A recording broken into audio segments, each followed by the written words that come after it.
चलो मुझे ये बता दो कि इज माई वॉइस और एंड स्क्रीन क्लियर? वॉइस और स्क्रीन क्लियर आ रही है बिल्कुल?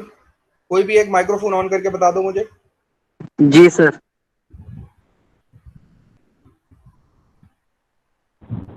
यस। मेरी वॉइस क्लियर है? बिल्कुल क्लियर आ रही है, चलो ठीक है। मैं कोई एक माइक्रोफोन करके बता दे, ऑन करके बता दो तो मुझे पता चलता रहेगा। जी सर, ठीक है, क्लियर आ रही है बैक टू द बिल्कुल। टॉपिक वापस जा रहा हूँ। ठीक है। अच्छा, अभी मैंने तुम लोग को बोला था कि लास्ट टाइम हमने वेन डायग्राम शेडिंग करी थी। इसका मतलब ये था कि मैंने तुम लोग को जो है वो लास्ट टाइम थोड़ा सा मैथमेटिकल यानी सेट नोटेशंस देता था और फिर वेन डायग्राम बना के हम उसमें शेडिंग करते थे। इस time we are doing it in the reverse direction. ठीक है, वेन डायग्राम तुम लोग को मिलेगी, शेडेड पार्ट तुम लोग को मिलेगा and you have to describe that part in set notation और मैथमेटिकल फॉर्म। कंफ्यूजन इसमें यह है कि थोड़ा सा प्रॉब्लम ये होता है कि वो जो एरिया शेडेड होता है ना, उसके आंसर्स एक से ज्यादा आ सकते हैं। That can be described in a number of ways. For example, अगर मैंने तुम्हें एक वेन डायग्राम बना के दिया और एक एरिया शेडेड करके दिया, तो हो सकता है कि हमारे पास एक से ज्यादा उसके आंसर्स आ रहे हो, क्योंकि हो सकता है कोई बच्चा उसको यूनियन और इंटरसेक्शन से डिस्क्राइब कर दे, कोई उसको डिफरेंस या कॉम्प्लीमेंट से डिस्क्राइब कर दे, कोई अकेले डिफरेंस से डिस्क्राइब कर दे। तो होंगे सारे आंसर्स करेक्ट, लेकिन कंफ्यूजन सिर्फ ये हो जाएगी कि एक बोलेगा कि सर मेरा आंसर अलग आ रहा है, उसका अलग आ रहा है, उसका भी सही है, मेरा भी सही है, मुझे कैसे पता चलेगा कौन सा आंसर सही है? इसमें ये थोड़ी सी कंफ्यूजन होती है। ये हम थोड़ी आगे की वीडियोस में देखेंगे कि किस तरह एक ही रीजन को जो है ना वो हम दो सेट नोटेशन से डिस्क्राइब कैसे करते हैं। ठीक है, तो इसका तरीका ये है कि बस you have to be specific, थोड़ा सिंपल रखो, चीजों को कॉम्प्लेक्स मत करो, सिंपल रखो। जो जो चीजें मैं तुम्हें आज बता रहा हूँ ना, इसको जरा गौर से सुन लो, इसको नोट डाउन कर लो, हम बिल्कुल इसकी प्रैक्टिस करेंगे। 40 मिनट्स की हमारी क्लास है, हमारा यही एक टॉपिक है जिसमें हमें लिखना सीखना है कि किस तरह शेडेड एरिया को लिख सकते हैं मैथमेटिकल फॉर्म में।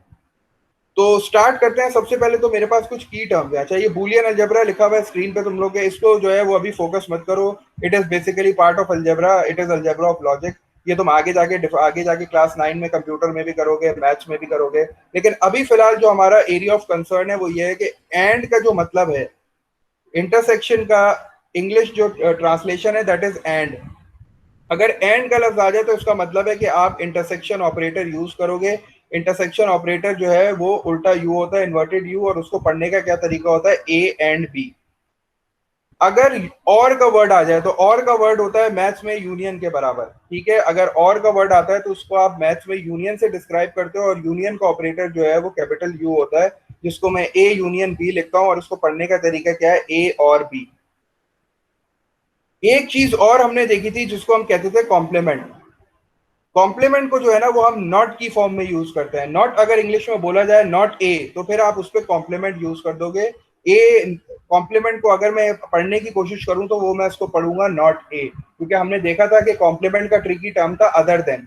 मतलब अगर ए कॉम्प्लीमेंट है तो आप सबको शेड करोगे, बस ए को नहीं करोगे। तो इसीलिए इसकी एक और जो है ना ट्रिकी टर्म है, उसको भी याद रखो, नॉट ए।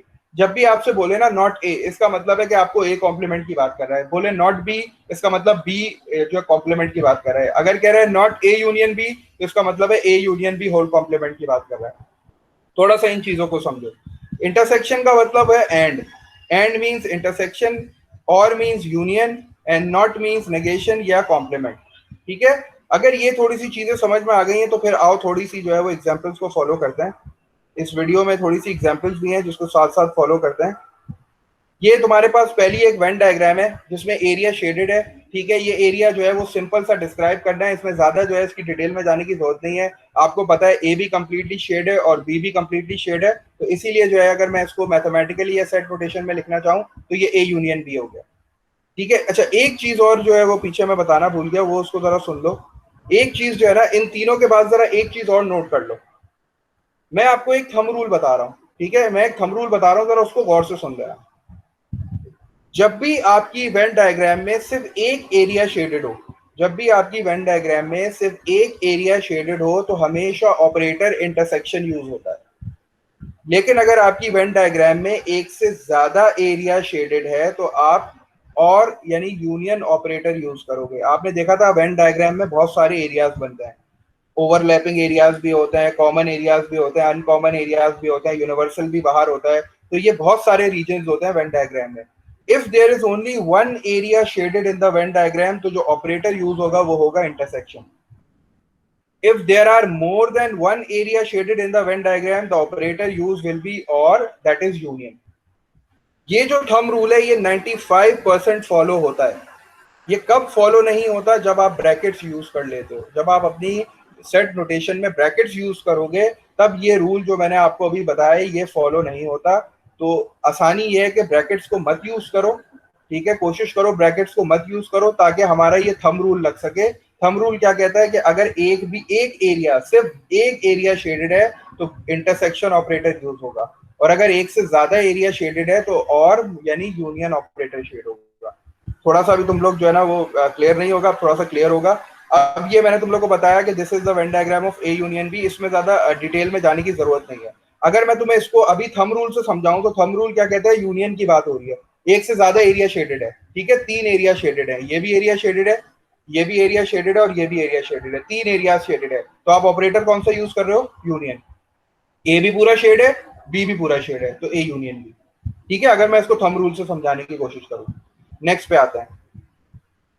अच्छा, अब इसमें देखो, अगर मैं इसको थंब रूल से समझा, वैसे तो ये बड़ा आसान है, तुम देखोगे और लिख दोगे फौरन के सर ये इंटरसेक्शन बी की बात कर रहा है, ठीक है? अब मैं इसको थंब रूल से समझाता हूँ। थंब रूल क्या कहता था कि अगर एक रीजन शेडेड है, देखो यहाँ से एक रीजन शेडेड है, तो आप ऑपरेटर कौन सा यूज करोगे? इंटरसेक्शन। और वो जो शेडेड एरिया है वो इंटरसेक्शन है, कॉमन किस किस का है? हमारा जो लेफ्ट साइड पे जो है वो सेट ए है और राइट साइड पे जो सेट बी है, लिखा नहीं है इसमें, तो आप इसको अज्यूम इसी तरह करोगे कि ये जो लेफ्ट साइड पे जो सर्कल है दैट इज ए, एंड जो राइट साइड पे जो सर्कल है दैट इज बी, तो ये ए इंटरसेक्शन बी हो गया। और करते हैं थोड़ा और, एक और एग्जांपल पे आओ। अच्छा, अब इस पे आ जाओ। अब यहां जरा गौर से देखो कि कौन सा पार्ट शेड नहीं है, तो तुम बोलोगे सर इसमें ए शेड नहीं है, तो ए शेड नहीं है मतलब नॉट ए। तो नॉट ए को मैं मैथ्स की फॉर्म में कैसे लिखता हूं? A complement. तो थोड़ा ये देखो थंब रूल, इसको जो है थोड़ा सा जो अभी हमने पीछे पढ़ा था उससे मैंने रिलेट किया कि कौन सा पार्ट शेड नहीं है? सर ए शेड नहीं है। तो ए शेड नहीं है, इसको इंग्लिश में कैसे बोलोगे? Not a. और नॉट ए को मैथ्स में कैसे लिखोगे? ए कॉम्प्लीमेंट, ठीक है? एक और करते हैं, ये नेक्स्ट क्वेश्चन है, इसको देख लेते हैं। पहले थंब रूल से डिसाइड करते हैं कि कितने रीजन शेडेड हैं। अब जब मैं देखूंगा गौर से तो मुझे लगेगा कि सर इसमें सिर्फ एक ही रीजन शेड है, इसका मतलब ऑपरेटर कौन सा यूज होगा? इंटरसेक्शन, क्योंकि मैंने तुम्हें बोला था जब एक रीजन शेड हो तो इंटरसेक्शन ऑपरेटर यूज होता है, ठीक है? तो हमने पहले ऑपरेटर डिसाइड कर लिया, ऑपरेटर क्या? इंटरसेक्शन।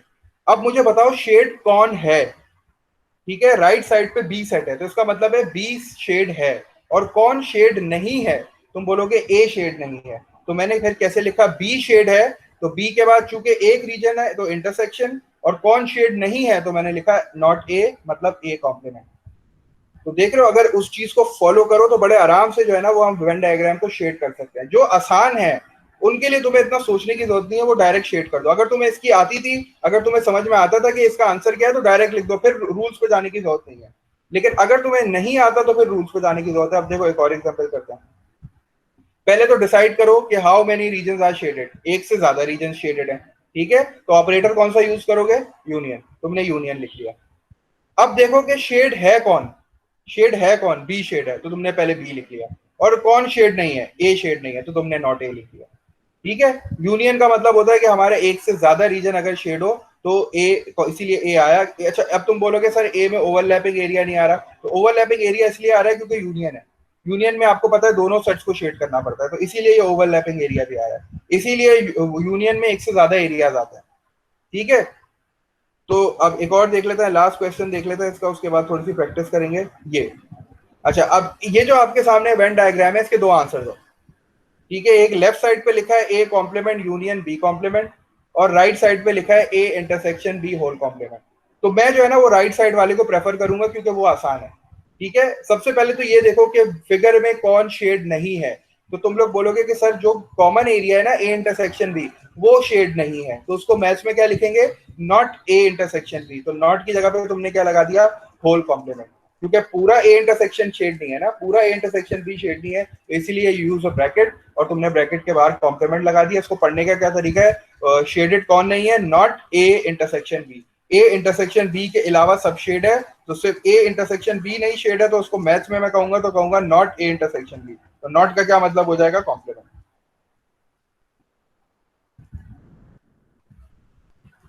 थोड़ा सा मैं जूम आउट कर रहा हूं ताकि मुझे पता चले कि चैट में जो है वो चीजें समझ में आ रही हैं? तो मुझे अब थोड़ा सा ये बताओ, ये थोड़ा सा समझ में आ रहा है ये जो हमने किया है? ये जो किया है चीजें थोड़ा सा समझ में आ रहा है? यूनियन हमने देखा था, एंड का मतलब क्या होता है? इंटरसेक्शन। एंड इंग्लिश का वर्ड है और मैथ्स का वर्ड है इंटरसेक्शन। और का मतलब था यूनियन। यूनियन का मतलब है जो हमें पता है, ठीक है। थंब रूल क्या था? अच्छा, कॉम्प्लीमेंट का मतलब है नॉट। थंब रूल ये था कि अगर आपकी वेन डायग्राम में सिर्फ एक एरिया शेडेड है तो you will be going for intersection, और अगर एक से ज्यादा एरिया शेडेड है तो आप हमेशा यूनियन की तरफ जाओगे। ठीक है, ये थोड़ा सा थंब रूल था। अगर ये चीज समझ में आ गई है तो थोड़ा सा आगे बढ़े। और ये चीज क्लियर है? बेजत, नहल, अजहर, ये चीज क्लियर है? सफीउल्लाह, शशि, ये चीजें समझ में आई हैं थोड़ी बहुत? आगे बढ़े। अच्छा, चलो। अच्छा, नेक्स्ट पार्ट में क्या है कि the next part of the video has some questions. पहले एक काम ये करते हैं कि मैं तुम्हें 1 मिनट दे रहा हूं, पहले जरा खुद सोचो इनके बारे में, फिर मैं तुम्हें समझाऊंगा। थंब रूल के हिसाब से समझाऊंगा, ठीक है? पहले जरा इन क्वेश्चंस को देखो कि क्या are you guys able to write the set notation? क्या मैथमेटिकल फॉर्म लिख सकते हो? अगर लिख सकते हो तो ठीक है, अपने पास लिखो जल्दी से। 1 मिनट दे रहा हूं, फिर उसके बाद मैं एक्सप्लेन करूंगा इसको।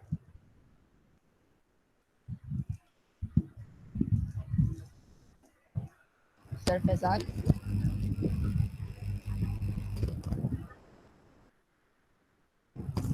सर फैजान,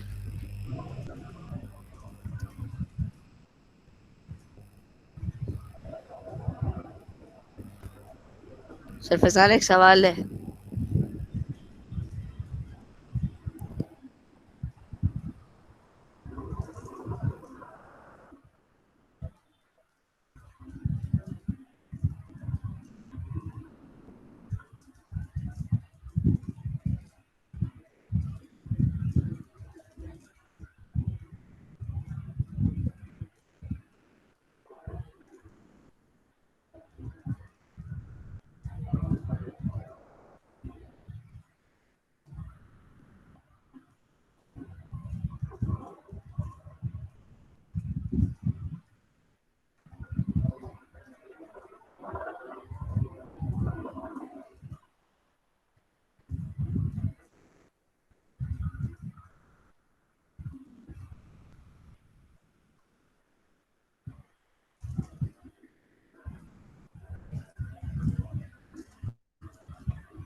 तो मेरी वॉइस क्लियर नहीं है? कि आवाज सही नहीं आ रही मेरी?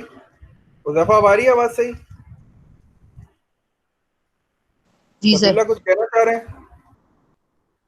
Yes sir. चैट बॉक्स में लिखा है Sarfaran Safi wants to say something. जी बोलिए। सर पूछिए फैजान, सफील्ला। वैसे तो हर साल सीआईए का जो हमें, अगर हमें सफील्ला, सीआईए आपकी में आवाज नहीं अप्लाई आ रही कर। मुझे।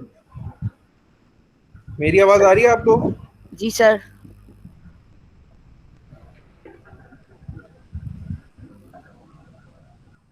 माइक्रोफोन ऑन कर लो कोई भी।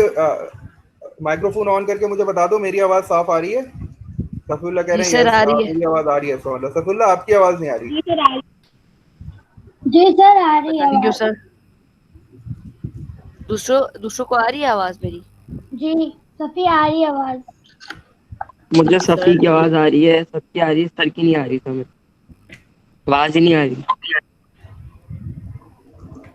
सर मुझे दोनों की आवाज आ रही है।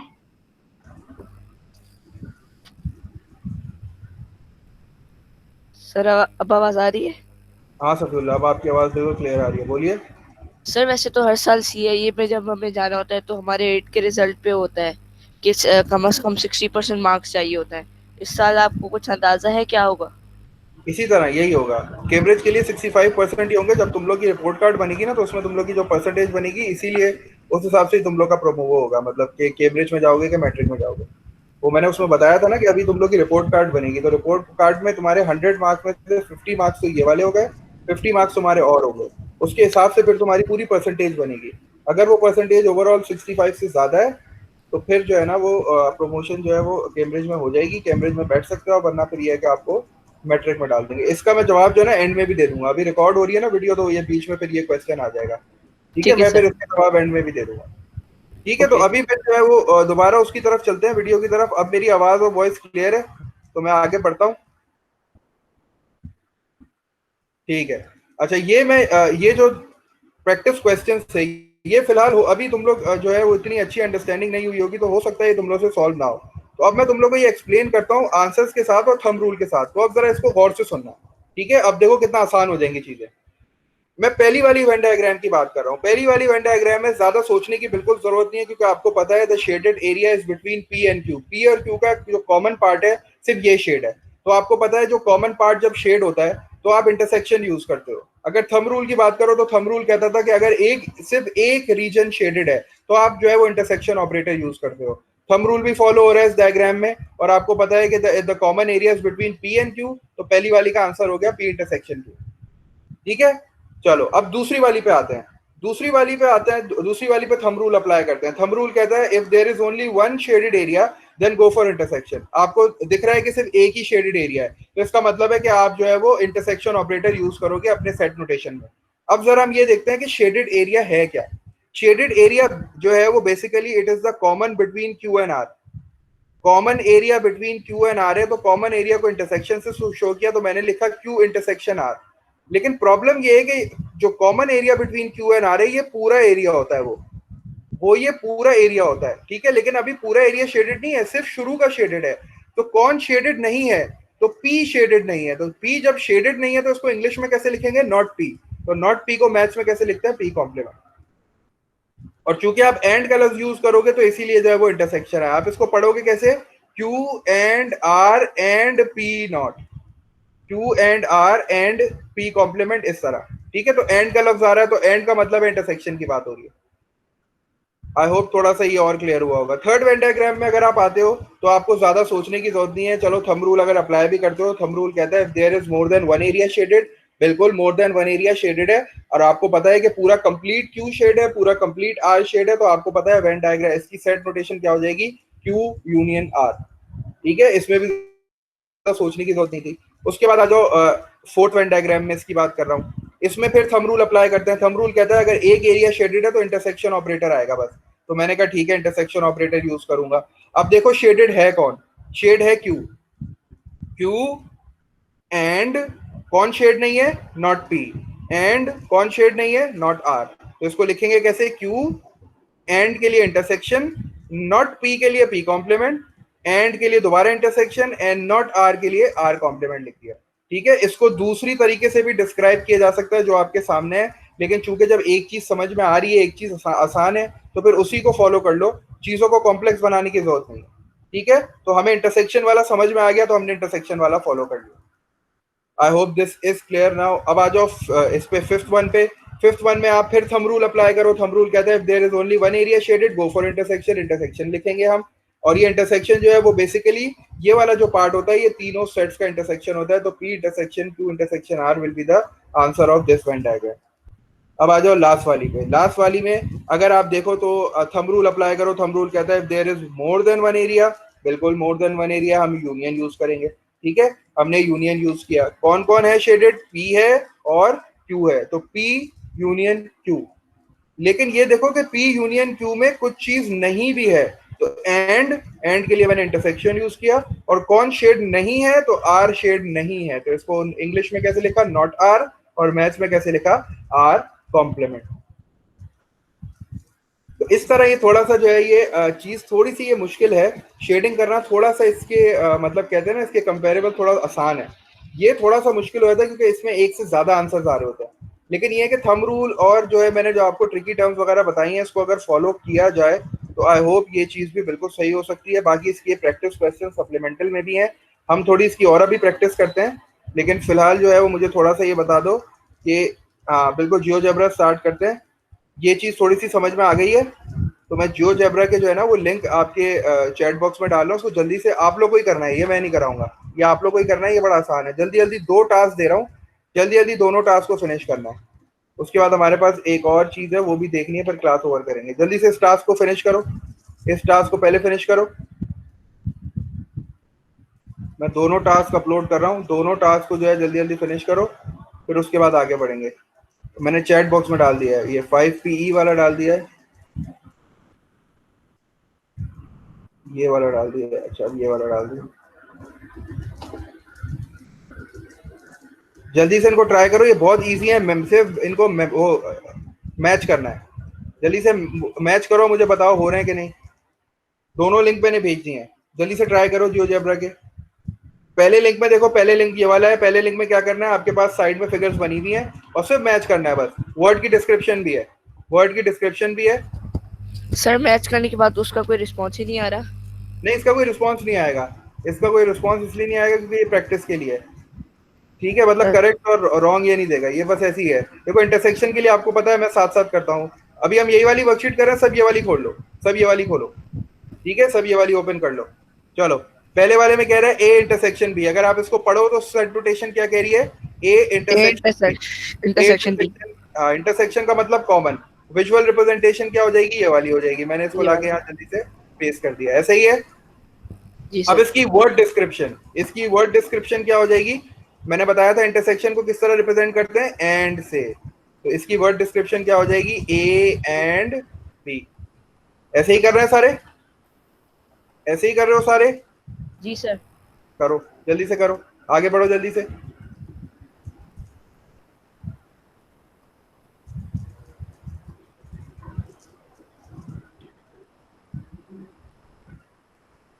ये क्या है, नॉट बी। नॉट बी का मतलब कौन सा है जिसमें नॉट बी है, तो नॉट बी वाला ये हो गया, नॉट बी। और नॉट बी वाला क्या हो गया, not a but not be, ये हो गया। ऐसे करो जल्दी जल्दी। थर्ड वन पे आओ। थर्ड वन कह रहा है ए कॉम्प्लीमेंट, मतलब not A and B, not A and B, तो ये हो गया नॉट ए एंड बी। इधर आ गए जल्दी से आप लेके इसको। और not A and B, B but not A, ये हो गया। आप इसको इधर ले आए, हो रहा है, ठीक है। और फिर आखिरी वाले में कह रहा है not A and not be, तो वो ये हो गया। उसको उठाया जल्दी से, यहाँ पेस्ट कर दिया। और not A and not be ये भी आ गया। और इसको एक और वर्ड में भी डिस्क्राइब कर सकते हैं, नीदर ए और बी, दोनों लिख दिया आपने इस तरह। ये आपका काम हो गया, ठीक है। इसी तरह किया सबने, सबने इसी जी तरह सर किया। कंप्लीट हो गया। चलो अब दूसरा जी वाला सर। करो जल्दी से। दूसरे लिंक पे आओ, दूसरे लिंक पे आ जाओ जल्दी से। दूसरा लिंक ये वाला है, जल्दी से इसको भी कर लो। ये भी ऐसी ही है बिल्कुल, में मिलता जुलता। जल्दी जल्दी इसको भी ट्राई कर लो। इसमें क्या कह रहा है, the first one is A intersection B. दोबारा ए इंटरसेक्शन बी, जल्दी से उसको उठाया और मैंने इसको यहाँ प्लेस कर दिया रिक्वायर्ड स्पॉट। फिर कह रहा है A union B. A union B कौन सा था, जिसमें दोनों शेड होते हैं। मैंने इसको उठाया, पिक किया, जल्दी से इधर रख दिया। अब कह रहा है A intersection B is equals to empty set, मतलब ए इंटरसेक्शन बी, ए और बी में कुछ कॉमन नहीं होना चाहिए। ए और बी ओवरलैपिंग सेट्स होने ही नहीं चाहिए, क्योंकि अगर ओवरलैपिंग सेट्स होंगे तो कुछ ना कुछ तो कॉमन होगा ना।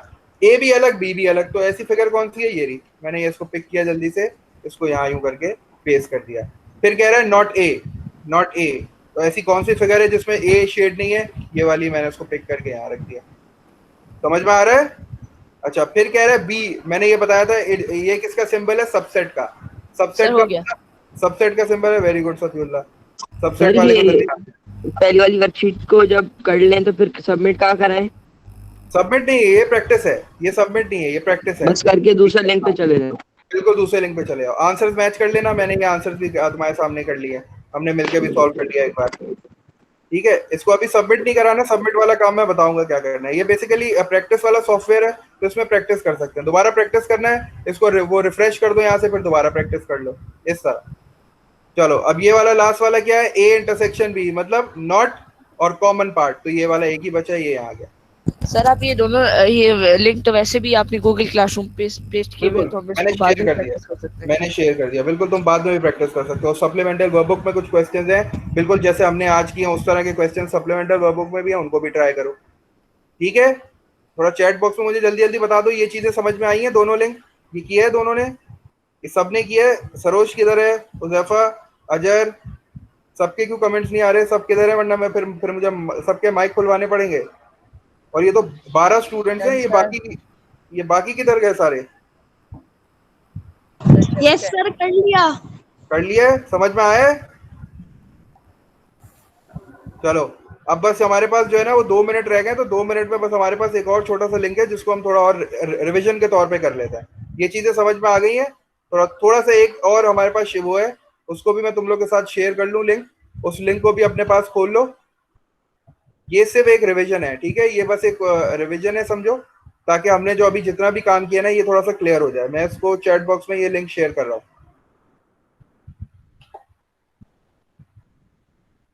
सेकंड लास्ट समझ नहीं आ रहा? सेकंड लास्ट किस वाले का समझ नहीं आ रहा भाई साहब? सेकंड वर्कशीट का, सेकंड वर्कशीट या फर्स्ट वर्कशीट?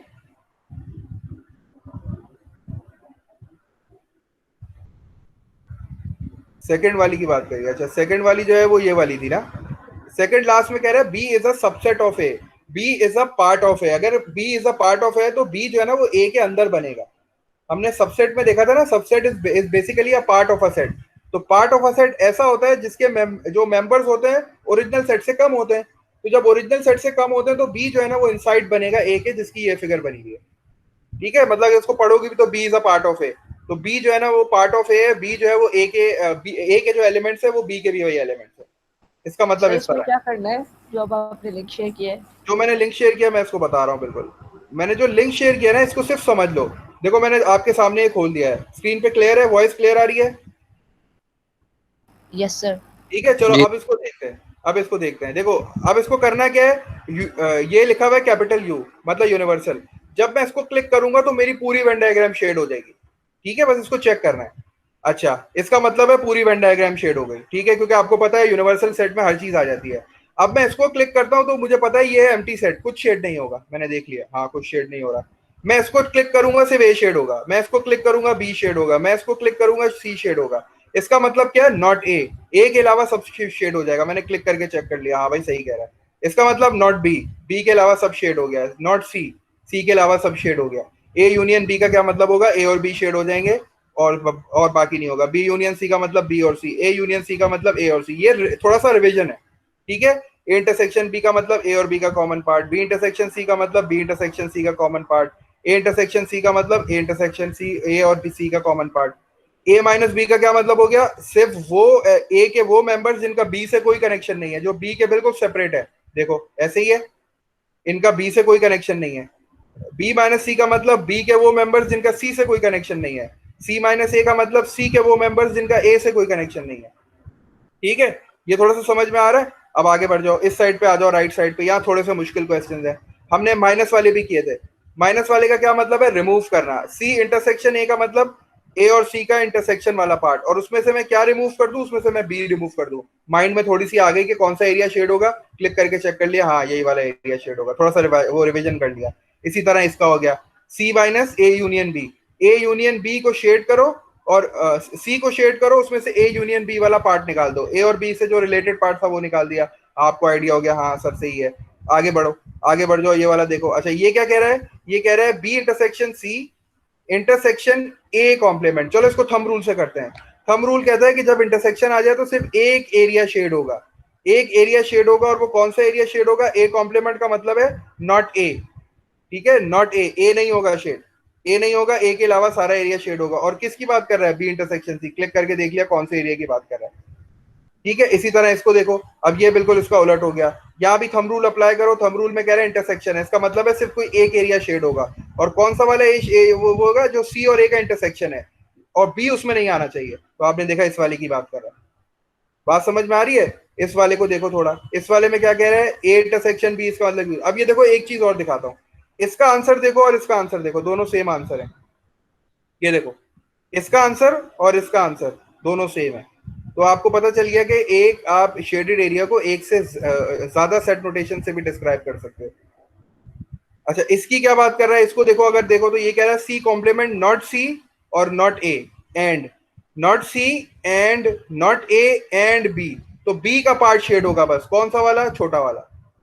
तो ये थोड़ा सा जो है ये सिर्फ रिवीजन के लिए था कि थोड़ा सा तुम लोग पहले से सोच लो कि कौन सा पार्ट शेड होगा, थंब रूल अप्लाई कर लो, और उसके बाद तुम लोग थोड़ी सी अपनी अंडरस्टैंडिंग के हिसाब से उसको देख भी लो कि हाँ तुम्हारी अंडरस्टैंडिंग ठीक है बिल्कुल। तो ये थोड़ा सा जो है वो 3 लिंक्स जो थे वो मैंने इसकी एग्जाम्पल के लिए शेयर किया था, रेफरेंस के लिए, कि थोड़ा सा इससे जो है ना अपने कॉन्सेप्ट को और क्लियर कर लो। बाकी तुम लोग इंशाल्लाह जब इसकी प्रैक्टिस करोगे, इसका मटेरियल इंटरनेट पे भी बहुत सारे मिल जाएंगे।